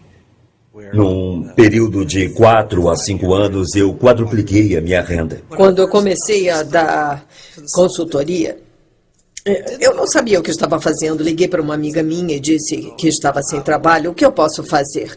Então ela sugeriu que eu fizesse consultoria. Respondi que não entendia nada de consultoria. Então ela me disse para ligar para um amigo dela, e foi o que eu fiz. Ele tinha uma empresa de transformação e foi tão estranho. Eu fui lá, sentei com ele para uma entrevista e o que ele queria era aumentar o número de pessoas no seminário dele. Durante um dia inteiro, eu apenas observei o que acontecia. E finalmente eu saquei. Então voltei lá e disse: eis a resposta. Tire as mesas de lá. Poderá colocar mais gente. E ele, incrédulo: só isso? E eu disse: só isso. Tire as mesas de lá e coloque mais gente na sala. Você não precisa de mesas. Então ele disse que a sua mulher gosta de saber o nome de todo mundo. Eu disse: isso não é problema, use crachás. E para dizer isso, eu pedi $5.000 e consegui. Eu pensei: jura? Quando ele pegou o cheque, assinou e me entregou, eu disse a mim mesma: será que eu enganei ele? Será que é de verdade? É melhor eu depositar logo antes que ele se arrependa e me peça de volta. Dinheiro é neutro, eu acho. Melhora as pessoas boas, eu acho. Piora as pessoas mais. É o que eu acho, mas há exceções para todas as regras, mas dinheiro é apenas um aspecto do que chamo de saúde. Todos nós sabemos como é se sentir doente financeiramente. Eu já senti isso antes. Mas existe alguma coisa na sua saúde financeira que é boa, é abundante. Nós temos que nos permitir ser financeiramente saudáveis. Você quer ter certeza de que dinheiro não traz felicidade? Eu não sei se as pessoas acreditam quando dizem isso, mas para mim é riqueza e bem-estar. E acho que se você pensar dessa forma, estar abrindo espaço para o dinheiro. Para mim, se você não tem dinheiro, deve pensar de quem você se ressente por ter. Descubra o que inventou sobre quem tem dinheiro, suas ideias sobre essas pessoas que têm dinheiro. Se você pensa que o dinheiro é a fonte do mal, se você pensa que é sujo, que dinheiro faz de você ganancioso, que o dinheiro é para as pessoas que trapaceiam e mentem e roubam, se você vê o dinheiro de alguma dessas formas, você nunca vai ter dinheiro, porque se você tiver dinheiro, você vai se enxergar como sujo, podre e fonte de todo o mal. Alguns de vocês conhecem pessoas que têm muito dinheiro e são pobres de espírito. Alguns de vocês conhecem pessoas que não têm dinheiro e são muito generosas e pródigas. O que significa? Alguma lei, um Deus no céu que diz: vou dar dinheiro para esse cara aqui e não vou dar para esse outro aqui. Eu não acho que funcione assim. Eu vou muito para Gana. E Gana é um país em desenvolvimento. Lá as pessoas têm pouquíssimo dinheiro. E apesar disso, a riqueza de suas consciências é tanta que sempre que eu saio de lá, eu me sinto mais rica. Não em termos de dinheiro, mas rica em termos de espírito. Rica por estar num grupo de pessoas que não se definem apenas pelo que têm ou apenas pelo que fazem. A definição que dão a si mesmos vem de como se relacionam com a vida, do relacionamento entre si, como seres inteiros, perfeitos e seres completos. Parte da prática do dinheiro vem da prática da apreciação. Se você aprecia o que tem, vai conseguir mais disso. Mesmo que tenha apenas $1 na sua carteira hoje, se apreciar esse dólar, então vai começar a atrair para a sua vida muito mais coisas para apreciar, porque a sua mente vai se abrir para as coisas que você aprecia. Em vez de olhar para o dólar e dizer: eu só tenho $1, o que é que eu vou fazer com $1? $1 não é nada, não vai pagar as minhas férias. Se você pensa em ter dinheiro só para si, provavelmente não vai conseguir muito. Se você pensa no dinheiro como consciência de riqueza para que você seja o maior contribuidor para a sua família, sua comunidade e o planeta, provavelmente você vai ter mais dinheiro do que poderá gastar. Ou poderá doar. Você deve ser rico, ter dinheiro. Você não pode ajudar quando é pobre. Você se sente bem por ter dado $2 para um sem-teto, mas isso é nada. Construa um abrigo para os sem-teto. Fique rico, construa um abrigo para eles. A história de Matt Morris. A Success University é a empresa online mais popular na indústria de desenvolvimento pessoal. A gente ouve de 60 a 70 oradores, treinadores, autores, algumas das pessoas mais famosas do mundo. A gente pega o conteúdo e transmite para os alunos em uns 175 países. Quando eu estava crescendo, fui exposto a uma variedade enorme de coisas, mas nunca tive contato com a indústria de desenvolvimento pessoal. Nunca fui exposto a riqueza ou coisas desse tipo quando era pequeno. Meus pais se divorciaram quando eu tinha 4 anos. Meu pai acabou na prisão porque era alcoólatra, sempre se drogava e acabou cometendo suicídio quando eu era garoto. Eu tinha 13 anos de idade. E muito drama, dependíamos de tickets para poder comer, esse tipo de coisa. Eu sentia a minha vida vazia, não tinha alcançado ainda meus objetivos e nem estava perto disso. Aí, numa noite, uma coisa interessante aconteceu. Eu dei de cara com uma fita cassete que alguém havia me dado há alguns anos. E nessa fita contava a história de um homem que passou de uma renda mediana para uma renda pessoal de mais de $1 milhão por ano. E aí ele atribuía o seu sucesso à sua total imersão nessa indústria de desenvolvimento pessoal. Então eu tomei isso como uma dica para mim. Eu disse, se alguém pode fazer isso, eu também posso. A partir de então eu passei a procurar por todos os livros e fitas como aquela. E eu comecei a entender o caminho para o sucesso. E literalmente reinventei minha vida. Aos 21 anos eu tinha uma dívida de $30 mil. Eu estava quebrado, estava sem casa. E aí eu mudei totalmente minha vida. 4 anos depois, eu estava ganhando um salário de 6 dígitos. E aos 29 anos, já era milionário. Foi a minha paixão por essa informação que me levou a fundar a Success University. A energia flui aonde você se concentra. Então, se você na sua vida ficar constantemente pensando em pobreza, se você ficar pensando em dívidas, ou se permitir ficar para baixo, deprimido, você acaba alcançando esses resultados na sua vida. Seja o que estiver olhando, o que estiver focalizando, é para isso que vai acabar se dirigindo. Por outro lado, se começar a focalizar em ser rico, se começar a focalizar em ser uma pessoa bem ativa, uma pessoa mais positiva, ou uma pessoa feliz, quando começar a se fazer perguntas do tipo, como é que eu posso ficar rico? Como é que eu posso ser mais feliz? Você focaliza isso e com certeza é para lá que vai acabar se dirigindo. Agora, isso também acontece nos relacionamentos. Quando você se concentra nas coisas negativas do seu parceiro, você fica constantemente pensando, preciso mudá-las, ou tem que ser um pouco mais assim, ou tem que ser um pouco mais assado. Olhe para o lado e comece a focalizar naquilo que você adora naquela pessoa. Nos últimos 6 meses, todos os dias, eu escrevi uma carta de amor para minha noiva. E podem ser coisas simples, podem ser apenas 2 frases, podem ser 3 ou 4 páginas, mas eu tiro talvez 5, 10, 15 minutos por dia para escrever um bilhete para ela. E o que isso produz? Não apenas faz de mim o cara mais romântico do mundo e faz com que ela me enxergue com mais afeto, amor, gratidão. Mas o mais importante é que também me mantém focalizado continuamente no que eu amo, no que eu adoro nela. Eu estou constantemente reforçando na minha mente todas as coisas que eu adoro e por causa disso eu recebo muito mais gratidão, muito mais amor e mais paixão do que eu já recebi na minha vida. Relacionamentos. Amor. Como conseguir mais amor? Os índios americanos dizem que é bom usar o sapato de outros. O que isso quer dizer realmente? O que significa é eu posso realmente viver minha experiência passando pelo que a outra pessoa passou? Essa é a verdadeira comunicação e quando se faz isso, você sente um enorme senso de empatia e amor e ligação. E a questão realmente é, quando eu não estou sentindo empatia, amor e ligação, como é que eu dou a volta nisso? Como eu posso reacender a coisa? Muita gente pensa, se eu trouxer 50% para o relacionamento, meu parceiro trouxer 50% para o relacionamento, então vamos ter 100% de um ótimo relacionamento. Para mim é a receita para um desastre. Agora, se eu trouxer 100% para o relacionamento, então estou 100% comprometido com esse relacionamento e Bom, se meu parceiro também traz 100%, então vamos ter 200% e é garantido nosso absoluto sucesso. Na verdade, é um lugar onde se pode agir, não é necessariamente uma verdade ou um fato.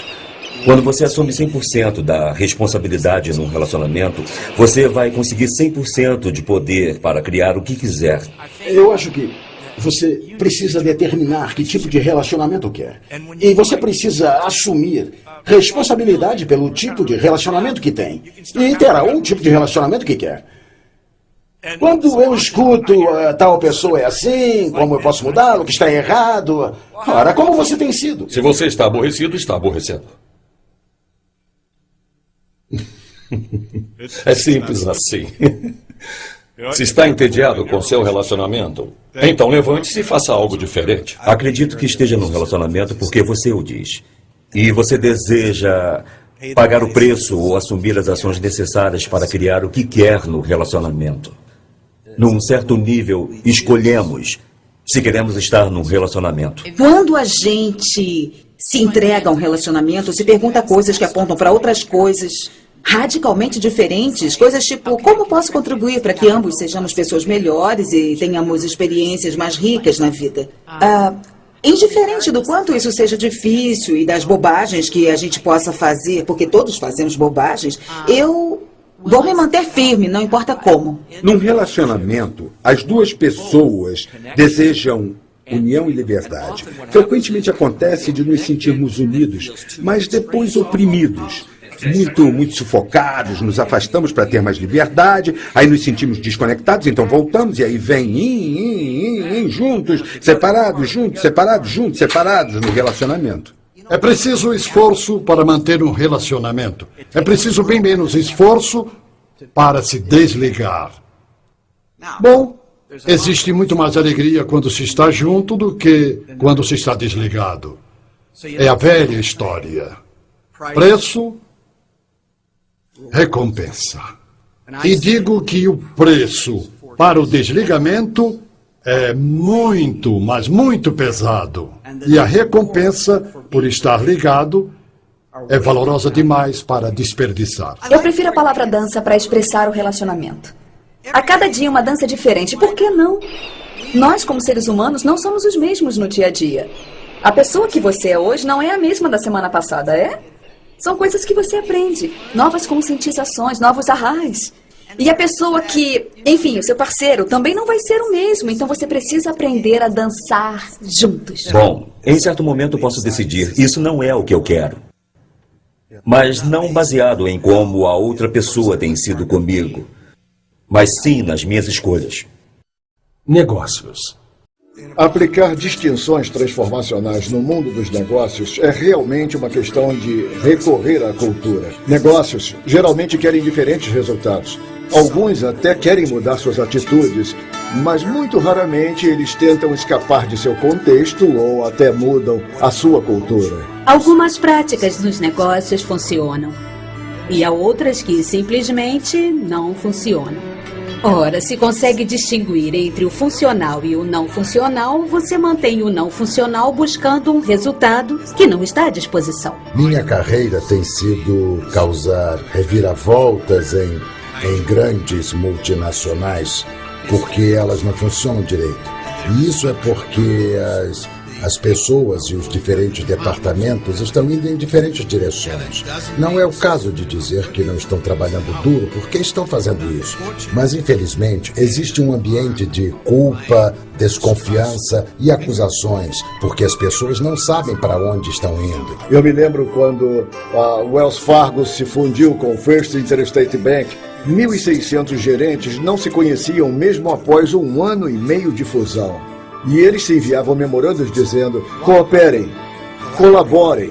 Claro que todos que recebiam o memorando diziam, isso é uma boa ideia, mas nunca aconteceu. Comunicação, comunicação, comunicação. É a principal coisa numa organização, mas raramente acontece. E devo dizer que, infelizmente, graças à internet, muitos diretores têm me dito que a comunicação dentro de uma organização está diminuindo e está se transformando num grande problema. As pessoas enviam e-mails para pessoas sentadas ao lado delas. A força mais poderosa que pode haver numa organização é a sintonia.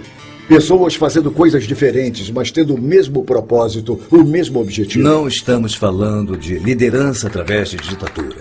Estamos falando de se aproximar das pessoas e entender aonde elas querem chegar em suas vidas e fazer com que elas percebam a visão e, às vezes, até sejam coautoras dessa visão. E, a partir desse momento, não interessando a causa, nem interessando o propósito ou o negócio, estamos todos alinhados e juntos nessa visão. Eles sentiram, eu senti, nós sentimos de fato. Nós criamos juntos essa visão e essa autoria. E isso vai fazer valer os altos e os baixos de criar um negócio de sucesso. Pense na possibilidade de cada pessoa da sua empresa estar a serviço de todos os outros na empresa. Se uma empresa cresce e se desenvolve, não é apenas porque é um sonho da organização, mas quando um líder consegue articular a visão de uma organização de tal modo a mover e inspirar as outras pessoas a trabalhar em prol dessa visão, elas trabalham por essa visão porque elas sabem que se a organização ganhar, elas ganham. E se elas ganham, a organização ganha. Liderança é se manter no movimento progressivo para uma direção. É entender que você é responsável, é fonte da divisão, a ideia, o movimento, a ação, incluindo os resultados bons ou ruins. Isso é você. O que eu faço às vezes para me lembrar disso é sair e olhar como a natureza é bonita. E eu já percebi que ela é sempre envolvente, está sempre se recriando, 24 horas por dia, 7 dias por semana, e isso faz com que eu me lembre quando eu estou em movimento e quando eu estou estagnado. Uma das razões para eu gostar de ir para a mata é a natureza. É natural. É assim que vemos a natureza e nós somos parte dela. Nós vivemos aqui no planeta. Então, quando olho para a natureza e vejo como ela funciona, vejo como minha vida deve funcionar. E se eu cooperar com essa maneira de ser, ela flui facilmente. Mas se quiser fazer a meu modo, fica difícil. O problema nos negócios é, eu vou montar uma empresa porque ela vai me trazer a independência financeira, vai me ajudar a não me preocupar em me aposentar, vai gerar uma renda passiva. Vai me ajudar. Assim que começa a pensar dessa forma, adivinhe, seus sócios, clientes e todos os outros vão para o segundo plano. Bom, e o que há de errado nessa imagem? Será que eu vou a um restaurante para garantir que o dono desse restaurante possua independência financeira e renda passiva? Acho que posso encomendar algum enlatado pela internet. A história de WC. Eu adoro o que faço, porque não preciso ser brilhante, inteligente ou ter um diploma da Harvard. Eu preciso estar consciente, preciso estar presente, preciso ser entusiasmado. Tenho que estar disposto a servir as outras pessoas. Com o tempo aprendi que as 3 palavras mais importantes para um restaurante são: eu vou voltar. É assim que podemos fazer crescer o negócio. É uma estratégia simples e se resume aos mais básicos dos serviços. Ser uma pessoa autêntica, cuidadosa e prestativa, porque se você fizer isso, aí o universo lhe dá o retorno. E no restaurante você não sabe se vão comer sobremesa, ou se vão voltar outra vez, ou se vão divulgá-lo para outras pessoas. Mas sei que dando mais, eu vou receber muito mais. Trata-se de fazer com que as pessoas saiam se sentindo melhor do que quando chegaram. As pessoas têm que gostar tanto de lá que mal podem esperar para retornar. Não conheço muita gente que volta a um restaurante apenas porque a comida era fabulosa. Se o serviço for terrível, a hospitalidade ruim e as pessoas rudes, não voltam. Nunca vi darem uma boa gorjeta para alguém de quem não gostaram. Há muito amor quando se deixa o ego de lado. Há muito amor quando se diz: o importante não sou eu, o importante é você. Você está aqui e é o convidado. E pode contar que isso será o suficiente. É preciso saber lidar com o dinheiro, mas se você souber ser hospitaleiro, as pessoas vão sentir sua presença, vão sentir que você se importa com elas e vão voltar. E se você conversar com elas, coisa que se faz muitas vezes, e lhes perguntar: estamos fazendo direito, vocês vão voltar, etc., elas vão dizer: a propósito, o purê estava frio. Mas tudo bem, não se preocupe. Elas se apaixonarão por você, vão se sentir donas de você. E que clientes legais para se ter. Os clientes que saem insatisfeitos nunca vão lhe dizer. Aliás, você também não vai perguntar. Esse é o pior cliente que se pode ter. porque vão contar a 10 ou 20 pessoas sobre a péssima experiência que tiveram. Você tem que ser bom ao fazer a comida e ser bom em muitas coisas, mas deve se preocupar mesmo em tratar bem a pessoa que entra por sua porta e querer que se sinta bem ali. Muitos de nós deseja, quer, precisa, mas quem quer pagar o preço? Arriscar tudo para ter algo que realmente quer. A maioria de nós não aceita isso. Falamos e pensamos nisso. Eu fundei umas 26 empresas, me arrisquei várias vezes, fiz isso muitas vezes. Tive alguns sucessos e tive alguns fracassos. Algumas vezes eu tive que fechar porque não ia muito bem. Você tem que desejar arriscar algo para obter algo. E se não quiser fazer isso, não faça. Mas não fique aí, meu Deus, eu gostaria. Isso não vai adiantar nada. Então é preciso se mexer e agir. Digamos que aqui onde estou sentado sou eu. E digamos que há um círculo em volta de mim, de um certo diâmetro, digamos, de 2 metros por aí, desta largura. Tudo dentro desse círculo me é familiar e conhecido por mim. E é onde eu moro, as coisas que me apresentaram, as que me ensinaram, o que eu acredito e incorporei. Fora desse círculo é desconhecido para mim, é estranho. Então, se eu quiser aprender, se quiser crescer, se quiser ter algo a mais, ter mais dinheiro, melhor relacionamento, boas férias, casa maior, mais paz, amor, o que for, eu acho que preciso ir até lá, onde eu ainda não estive. Qualquer coisa que você queira fazer requer prática. Eu toco violão e quando comecei, eu não conseguia tocar muito bem. Ainda assim, eu era um violonista, tinha um violão, apenas não tocava muito bem. No entanto, conforme fui praticando durante alguns anos, eu me tornei um bom violonista. E então eu aprendi a cantar e tocar. Depois eu aprendi a fazer harmonia no violão e agora eu sou um violonista competente, consigo tocar e cantar. Eu acho que muitas pessoas podem ter uma visão, mas elas não querem pagar o preço e não olham antes de começar a ter a intenção. E é aí que sabotam a si mesmas. Então, você está disposto a pagar o preço? Se não quiser pagar o preço, abandone a sua visão. É isso que eu ensino a todas as pessoas. Abandone sua visão se não quiser pagar o preço. Ache uma visão pela qual queira pagar o preço. Não é para abandonar todas as visões, mas assim não vai acontecer. A história de Andy. Em 1988, meu saldo foi negativo. Eu estava sem trabalho, sem renda e 9 anos depois eu estou morando na praia. Vivendo a vida que sonhei. Eu não fiz faculdade, eu só estava disposto a trabalhar duro. Eu cresci num bairro pobre. Eu apenas saí para o mundo e trabalhei. E dei duro. Ora, eu não sou mais inteligente que ninguém. E certamente nunca tive uma varinha de condão. Eu só tive coragem. Eu tive paixão e intenção. Então fui para o mundo. E trabalhei todos os dias, sem parar, até obter os resultados, que consistiam com minha declaração. Bom, fiz isso algumas vezes na minha vida. E todas as vezes que o fiz, tive sucesso em alcançar o que me propus a fazer. Não sem desafios, não sem fracassos no caminho, não sem tropeções. Mas eu estava determinado. Se você realmente quiser uma coisa, faça o que for necessário para que aconteça. Esteja disposto a passar por apertos ao longo do caminho. Eu paro e sonho com outras maneiras de fazer dinheiro. Eu vou à luta e às vezes até consigo. Agora, todo mundo vence? Não. Eu conheci pessoas que tinham, digamos assim, trabalhos sem futuro. E aí as circunstâncias os forçaram a sair dali. E quando eram forçadas a sair, elas saíam e acabavam criando algo muito, muito melhor do que o que tinham antes. Mas uma força as empurrou. E eu acho muito possível que essas pessoas que estão nessa situação de trabalho consigam visualizar o que está para chegar e então tomem uma atitude. O maior obstáculo que eu vejo ou ouço falar são pessoas que não querem correr o risco. E com certeza existe uma correlação entre risco e recompensa. Acho que qualquer pessoa no mundo pode trabalhar duro, se comprometer e criar a vida que sempre sonhou. Existe um sistema que não falha nunca.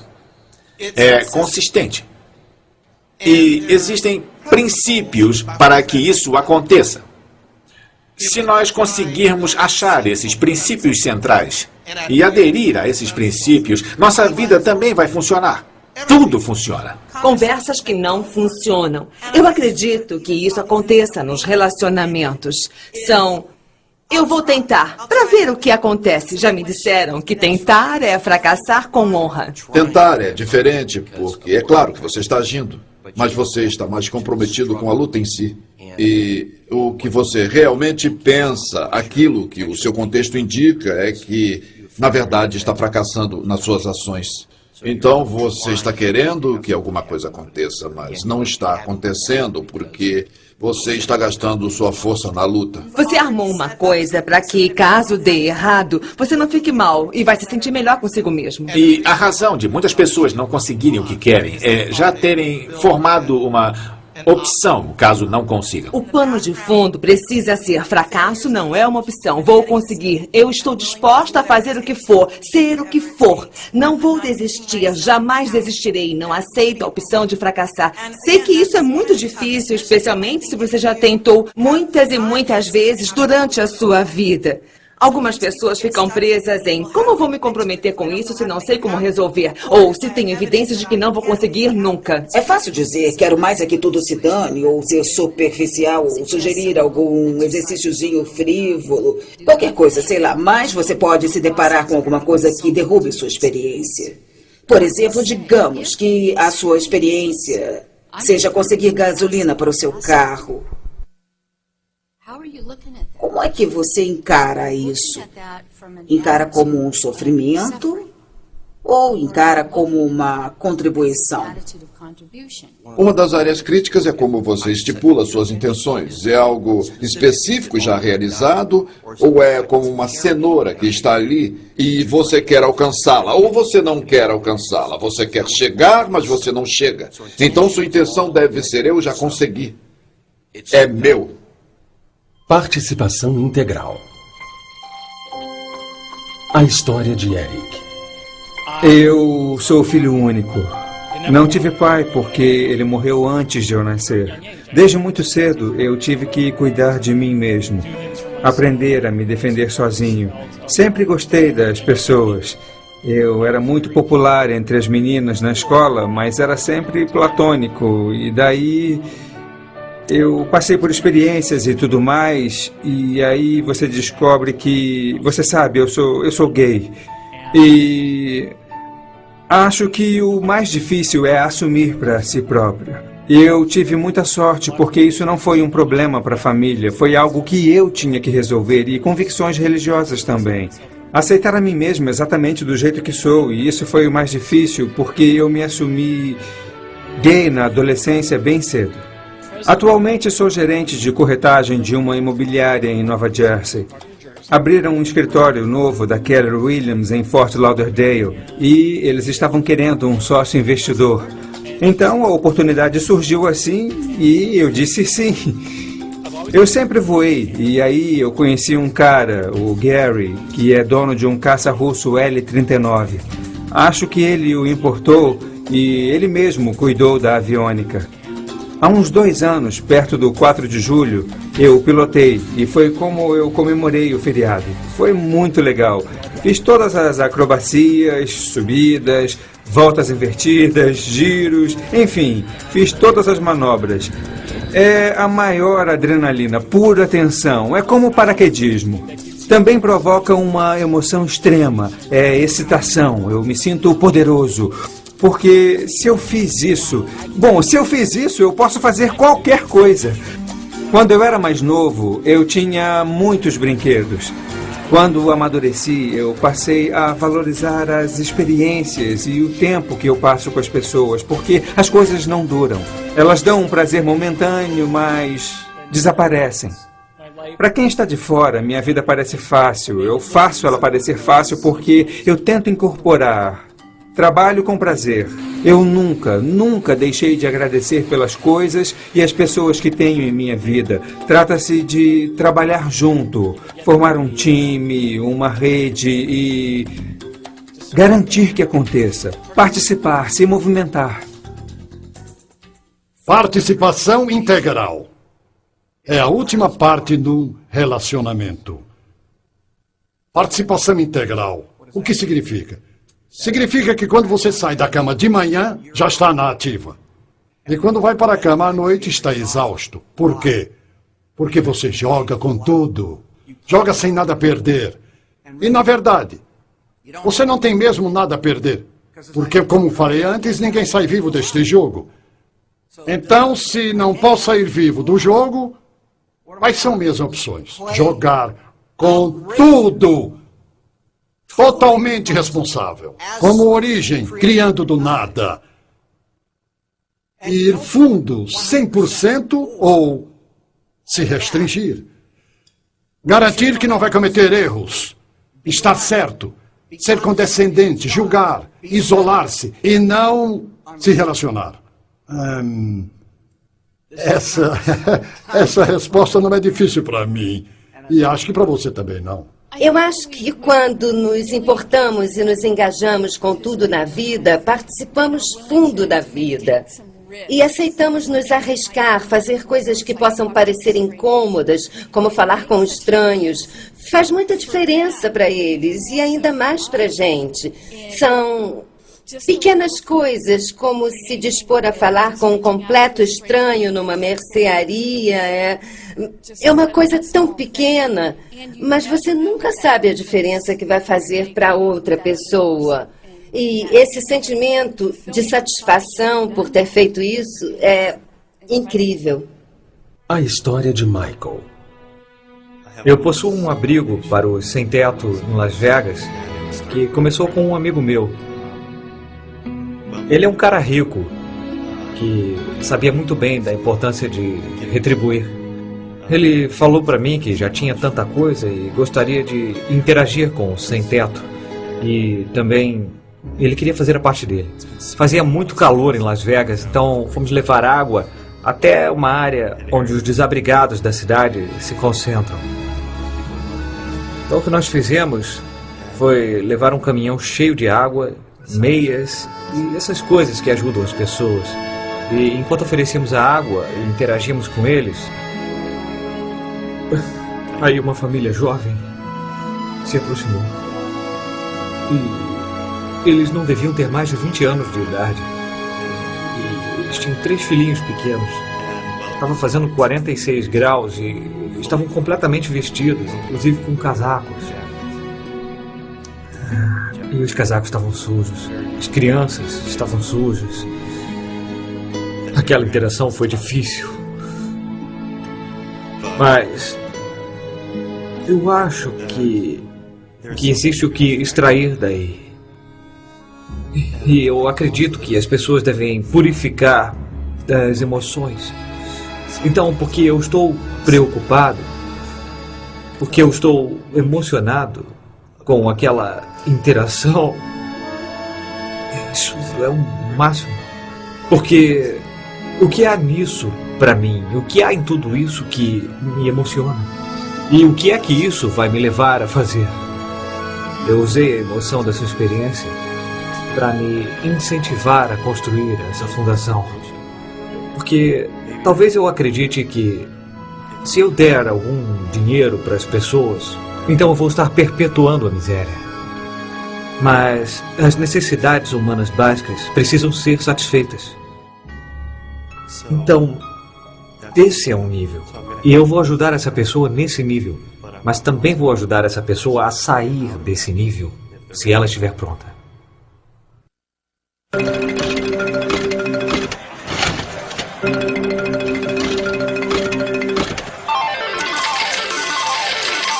As pessoas perguntam sobre o poder do pensamento positivo. Esse poder é válido desde que você tenha uma intenção. Se você tem um pensamento, não quer dizer que isso vai te levar a algum lugar. Pode ser só uma nuvem passando.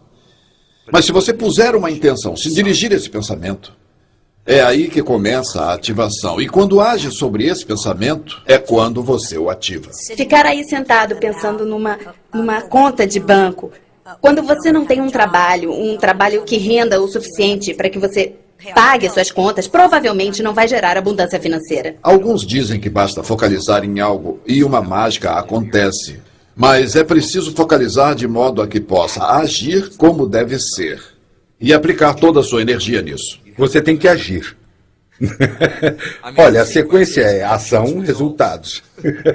Sem ação, sem resultados. Eu confesso que não conheço muitos casos em que só de pensar, ou seja, apenas ficar sentado pensando, fosse resolver alguma coisa. Eu sei porque já tentei isso. Eu pensei no que queria que acontecesse com muita força. Cheguei a ficar obcecado. E eu não vi qualquer movimento para que alguma coisa acontecesse. Agora, por outro lado, quando falo ao telefone, quando uso e-mail, quando eu pego o meu carro e vou ver as pessoas e começo a falar sobre o que eu quero, falo em como tal coisa é uma ótima ideia e começo a ouvir suas opiniões sobre o assunto, mostro meu entusiasmo, é aí que vejo as coisas se movimentando bem rápido. Conhecimento é inútil, a menos que a gente use ele. Então, quando obtiver um conhecimento, descubra como usar e ponha em ação. As pessoas que sabem o que fazer com o conhecimento sempre têm sucesso. Só conhecer uma coisa não adianta, tem que saber o que fazer com o que se conhece. Você pode ser uma dessas pessoas que está sempre em ação. Mas ação e ação e ação sem uma visão é apenas desperdício de energia, é só movimento. Isso não vai levá-lo a lugar algum. Mas quando você tem uma visão e tem uma linha de ação, suas chances de obter sucesso são maiores do que de não obter. As coisas acontecem por causa das relações, porque chegamos a acordos sobre elas. E algumas pessoas são craques em fazer isso naturalmente. Algumas têm que se esforçar, a maioria tem que se esforçar. Assim que você entende como funciona, você deve jogar conforme as regras. Então você precisa praticar, até que seja como respirar para você. Aí não pratica mais. É como andar de bicicleta. Se você sabe andar de bicicleta, vai levar um tempo até conseguir a distinção chamada equilíbrio. Mas assim que o atingir, está feito. Pode ficar sem pedalar por 10 anos, mas se eu lhe der uma bicicleta, você vai andar nela. Talvez precise treinar até ficar bom mesmo, mas você já tem a distinção. Quando eu pratico alguma coisa, tanto que até faça parte de mim, faça parte do meu corpo, seja parte de quem eu sou, eu posso relaxar. Aí estou livre para criar. Algumas práticas que recomendamos: manter um diário, meditar, fazer exercícios físicos, ser capaz de ler, de estudar, ficar quieto. Porque quando ficamos quietos e recolhidos, nos tornamos capazes de ouvir coisas que estão muito além do bate-papo. Você precisa ler os livros, ver os filmes certos, juntar-se às pessoas certas, assistir a outros seminários, precisa aprender meditação, talvez até encontrar um mentor. Mas isso é uma mudança de direção, é um foco todo novo. Eu acho que isso é uma coisa muito pessoal. Bom, quer dizer, desde a própria visualização, ver o que você quer, escrever sobre isso, ser detalhista quanto às características, às atitudes, às experiências que quer viver. Algo como cortar figuras e criar um mapa ou um quadro daquilo que você quer. Quanto mais claro estiver aonde quer chegar, seu objetivo, mais fácil será pôr em ação. Eu tenho certeza de que alguns de vocês aí podem estar pensando assim: espere aí. Eu não quero ser o autor da minha vida, o criador da minha vida. Deus é o criador da minha vida. Uma coisa que pode ser confusa neste momento é responsabilidade pessoal. E quando dizemos responsabilidade pessoal, não estamos dizendo que Deus não é todo-poderoso. Apenas dizemos que dentro disso tudo, nós somos responsáveis. Digamos que há algo no universo. Chame como quiser. Se Deus for um pouco demais, tudo bem. Mas há algo neste universo que dá vida a tudo neste planeta. O que é isso? É Deus, é um espírito, é tudo. Digamos que você saia agora daí, colha um morango e morda esse morango. Foi você quem fez isso? Não. Mas há alguma coisa em ação que faz com que tudo esteja aqui, que eu e você possamos interagir aqui neste momento. E esse trabalho de transformação é grande parte disso. É reconhecer que isso existe, o que é essa força, o que é esse poder. E o próprio nome de Deus em si. E se nos deixarmos levar por isso, vamos tirar nosso próprio poder. O mistério divino expressa sua essência em nós. E o que olha para mim através dos seus olhos e o que olha para você através dos meus olhos é a mesma coisa. Se eu penso em Deus, não penso num cara de cabelos longos e uma luz aqui atrás. Esse não é Deus para mim. Quando eu penso em Deus, penso na unidade da energia. Isso é Deus para mim. E isso encaixa. Eu posso relacionar religião com espiritualidade, com física quântica, com física einsteiniana, com medicina. Está tudo misturado. Basta ver como se relacionam. Olha, tem uma coisa interessante nisso. É o inominável. Qualquer nome dado vira uma limitação. Acontece a mesma coisa com você, não importa o seu nome. Claro que você tem um nome. Billy, Joe, Sam, Bárbara. E isso não é o que você é só o seu nome. Mas sempre que você disser eu sou isso, você estará se limitando. A autoajuda tem a má fama de ser extremamente narcisista. Tudo é sobre mim. Talvez seja verdade. Mas agora o que eu quero falar e vou falar é sobre você. Sobre você ser realmente para todo mundo. E o jeito de nós sermos para todo mundo é nos comprometer a ouvir e falar de uma maneira que enriqueça o relacionamento. O melhor jeito de começar, tendo em mente o final, os resultados, é pensar sobre o fim da sua vida e se perguntar o que você quer dizer no fim da sua vida. E o que você quer que os outros digam de você ao fim da sua vida. A maioria de nós não quer ouvir as pessoas dizendo no nosso enterro: ele tinha uma ótima empresa, tinha muito dinheiro. A maioria de nós quer as pessoas dizendo coisas sobre nós e nossas vidas que são muito mais essenciais. Ao nascer neste mundo, não te dão garantia de que sua vida será um sucesso. Não há garantia de que quando entrar no palco da vida, a plateia estará aplaudindo. Então, arrisque tudo. Divirta-se. Aventure-se. Explore. Experimente. Indague. E se entregue às outras pessoas. Sirva a grande humanidade e você verá a grande humanidade em si mesmo. A resposta para absolutamente tudo. Recapitulando os 4 P's para o crescimento pessoal. O primeiro é propósito. Descubra e esclareça seu propósito na vida. Depois escolha uma atividade que o inspire e o leve à ação. O próximo é princípios. Alinhe suas ações ao fluxo natural da vida e às leis do universo. Depois vem práticas. Elimine seus padrões e hábitos. Identifique o que funciona e o que não funciona e dirija sua energia para aquilo que você quer. O último é persistência. Dê tudo de si, jamais desista. Os passos são: veja, diga, seja, faça, mostre-se, divida, celebre.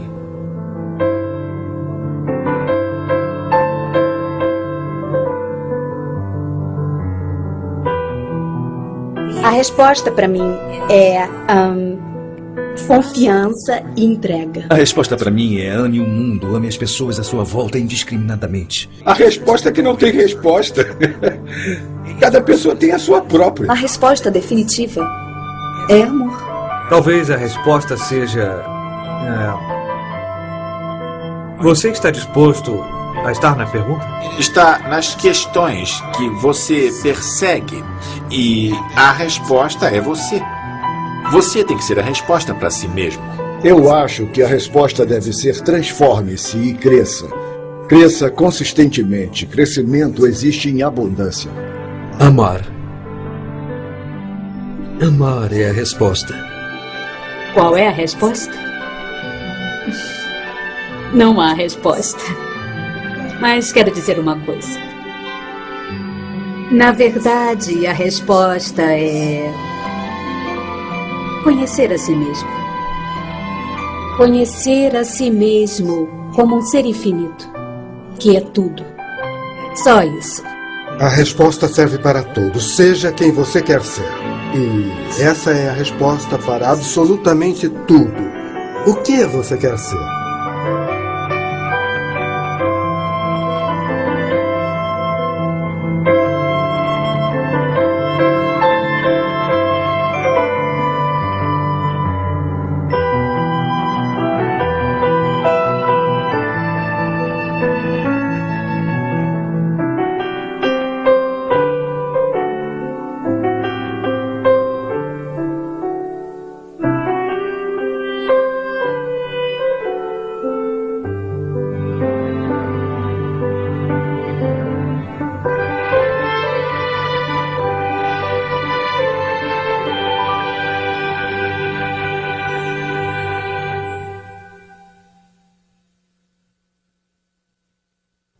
Dê de presente a resposta para todos na sua vida. Há inúmeras maneiras de partilhar a mensagem. Além de DVDs, temos folders, postais e outros produtos disponíveis em gettheanswer.org. Mantenha a força de A Resposta viva na sua vida. Organize seus próprios encontros, reuniões de pessoas compromissadas a se ajudar e a praticar os princípios explorados no filme. Acesse o endereço na tela para ver dicas sobre como abrir o seu próprio grupo de discussão e para outras ofertas limitadas. E lembre-se, você é a resposta.